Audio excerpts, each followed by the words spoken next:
Hello বন্ধুরা, সবাই কেমন আছেন? আমি আজকেও একটা নতুন ভিডিও নিয়ে আপনার সামনে চলে এসেছি। আজকে anime cartoon character Gojo drawing করে দেখাচ্ছি।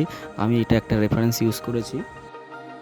তো আপনারাও যদি কোনো রেফারেন্স ইউজ করেন, সেক্ষেত্রে আগে ভালো করে রেফারেন্সটাকে লক্ষ্য করবেন, তারপর আঁকবেন। কারণ যত ভালো আপনি দেখতে পাবেন, তত ভালো আপনি আঁকতে পারবেন। তো আজকে যে ড্রয়িংটা করছি, সেই ড্রয়িংটা যদি ভালো লেগে থাকে তাহলে অবশ্যই লাইক করবেন। আর যারা চ্যানেলে নতুন আছেন, যদি আমার ড্রয়িং ভালো লেগে থাকে তাহলে অবশ্যই চ্যানেলটিকে সাবস্ক্রাইব করবেন, কারণ আমি এই ধরনের ভিডিও আপলোড করতে থাকবো। তো ভিডিওটা কেমন হয়েছে সেটা অবশ্যই আমার কমেন্ট বক্সে জানাবেন। আর যদি ড্রয়িংটার কেউ কালার দেখতে চান তাহলে সেক্ষেত্রে আমাকে কমেন্ট করে বলবেন। তো ভিডিওটা শেষ পর্যন্ত দেখতে থাকুন। অসংখ্য ধন্যবাদ সবাইকে।